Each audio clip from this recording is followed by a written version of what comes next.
It started like most neighborhood feuds do, small, petty, and fueled by someone who just couldn't mind their own business. I had been living in the same quiet suburban neighborhood for almost 4 years. The houses were identical, the lawns neatly trimmed, and the neighbors mostly decent. Mostly. Because every neighborhood has that one person, the self-appointed rule enforcer, the so-called protector of community values. Ours was Karen. Karen lived directly across from me, a woman in her late 40s with a short haircut, oversized sunglasses, and a clipboard that never seemed to leave her hands. She was the unofficial HOA watchdog, even though she wasn't on the board. Her favorite hobbies included peeking through curtains, counting how long cars parked in driveways, and reporting anything that didn't fit the community's image. At first, I ignored her antics. After all, as a police officer, I dealt with real problems every day: theft, domestic disputes, car crashes, missing persons. Compared to that, a nosy neighbor seemed harmless. But Karen wasn't just nosy, she was persistent. It began with a small note on my mailbox about my trash bins not being properly aligned. Then came a complaint about my front porch light being too bright. Soon after, she complained that my patrol car, the marked vehicle issued to me for on-call duties, made the neighborhood look unsafe. That one almost made me laugh. Still, I chose not to escalate. The last thing I wanted was tension in my own street. But Karen thrived on tension. The more I ignored her, the bolder she became. One evening, after a particularly long shift, I came home to find a notice taped to my door. It was from the HOA, a formal warning about my vehicle and alleged disturbing behavior. The accusation? That I had been intimidating residents by driving my patrol car too slowly around the neighborhood. I knew exactly who was behind it. That night, I sat on my porch and watched Karen pacing across the street, phone in hand, likely updating someone about her latest victory. It was almost amusing, until the next morning. At precisely 9 a.m., I received a call at the precinct. One of the clerks said a woman had arrived, visibly upset, demanding to speak to a supervisor about a threatening neighbor. I didn't think much of it until I heard her name. Karen. I smiled, leaned back in my chair, and told the clerk I'd take it. When I walked into the public complaint room, I found her sitting across the desk, arms folded, lips pursed, a thick folder in her lap. She was mid-sentence, explaining how her aggressive neighbor constantly harassed her and made her feel unsafe. She didn't look up immediately, not until I sat down opposite her and introduced myself. The look on her face was something I'll never forget. Her eyes widened, her voice faltered, and the color drained from her cheeks. There was a long silence, the kind of silence that feels heavy, like the air itself knows something ironic just happened. She had marched into the police station to report me. In that moment, she didn't know whether to apologize, double down, or pretend it was all a misunderstanding. Her fingers fumbled with the folder as she stammered something about not realizing who I was. But it didn't matter, I had to stay professional. I calmly listened to her complaint, documenting every word while internally trying not to laugh. She listed fabricated details, things that never happened, exaggerated stories about me patrolling her property, and claims that I glared at her every morning. It was so absurd it could have been a comedy skit. But the best part was yet to come. She had printed photos, blurry, distant pictures of my patrol car, my mailbox, even my lawn. She had been documenting my every move like she was building a case for a courtroom drama that existed only in her mind. As she spoke, I realized something deeper. Karen didn't just dislike me, she hated the idea that someone in authority lived across from her. To her, the uniform represented control she didn't have. She wanted to be the enforcer, the one who set the rules and punished those who didn't follow them. Seeing me in uniform every day reminded her that real authority didn't belong to her. After finishing the formalities, I thanked her for coming and told her we'd review the case. That phrase seemed to both relieve and confuse her.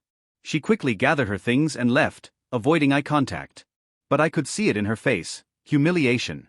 She had just complained about a police officer, only to find out she'd complained to the very officer she was accusing. That evening, as I returned home, I saw her blinds twitch. She was watching me, probably wondering what would happen next. For the first time, she seemed unsure, hesitant to make eye contact or step outside. Over the next few days, she stayed unusually quiet. No notes. No calls.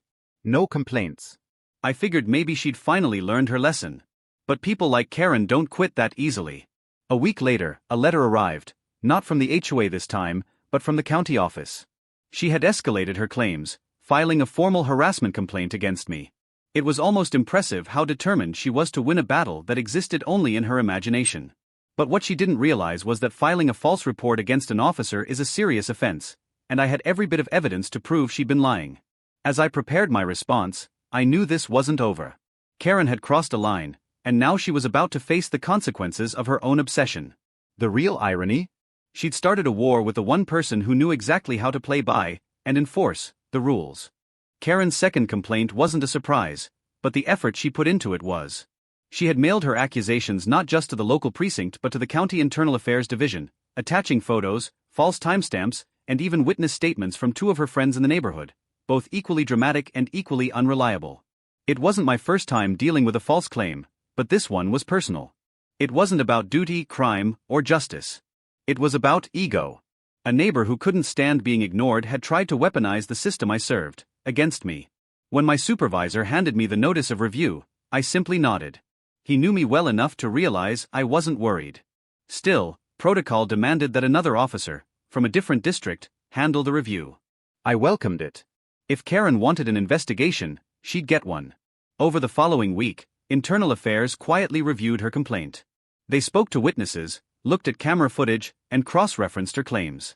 What they found painted a completely different story, one that exposed Karen's obsession in full color. First, the supposed harassment dates. She mentioned match nights when I was either on shift or out of town. Then, her photos showed timestamps from different months altogether. Some were even taken at times when my patrol car was parked at the precinct, clearly visible in the station's own CCTV. But that wasn't the most revealing part. When the investigators visited the neighborhood, other residents began to talk, and the truth started to unravel. Several neighbors came forward, quietly admitting they'd been targets of Karen's antics too. She had filed complaints about lawn decorations, children's bicycles, and even someone's wind chimes for being too cheerful. She had harassed elderly couples, sent angry emails to the HOA board, and recorded dozens of evidence videos where nothing illegal was happening at all. It was a pattern, one that finally caught up with her. The investigators compiled everything into a report. They found that Karen's behavior had become disruptive and borderline obsessive, crossing from simple nosiness into harassment. The HOA had tolerated her because she scared most of them. No one wanted to be her next target.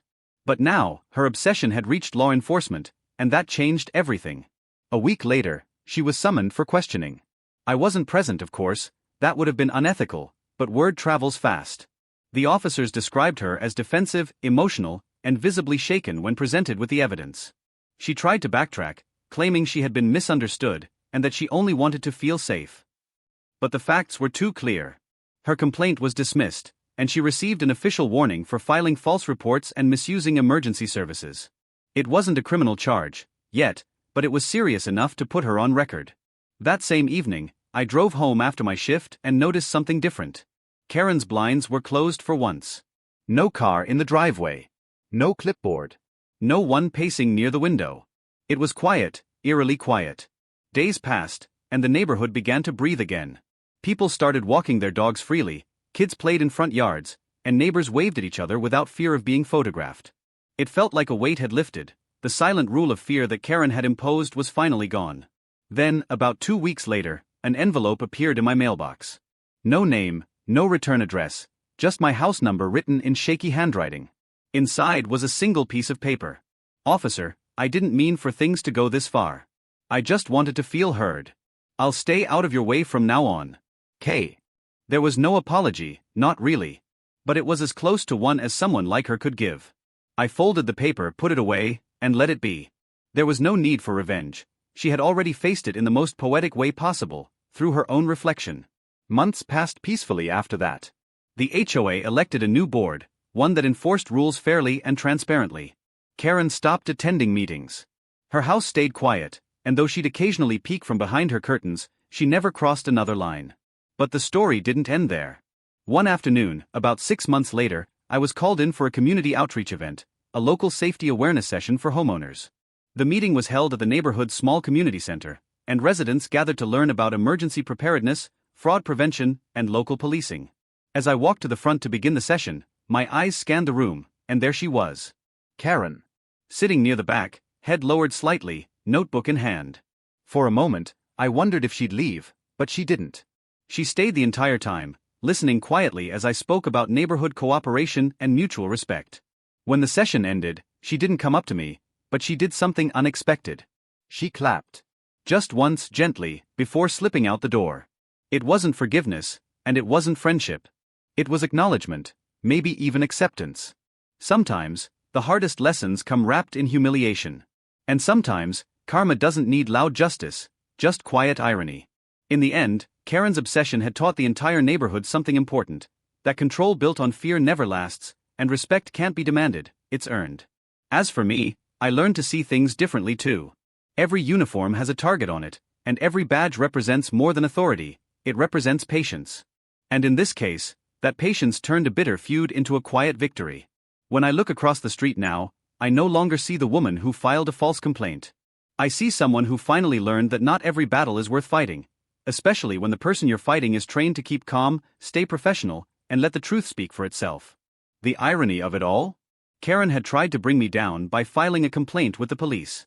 Instead, she taught an entire community what happens when you misuse power, and how real authority doesn't come from fear or control, but from restraint. And maybe, just maybe, that was the lesson she needed all along.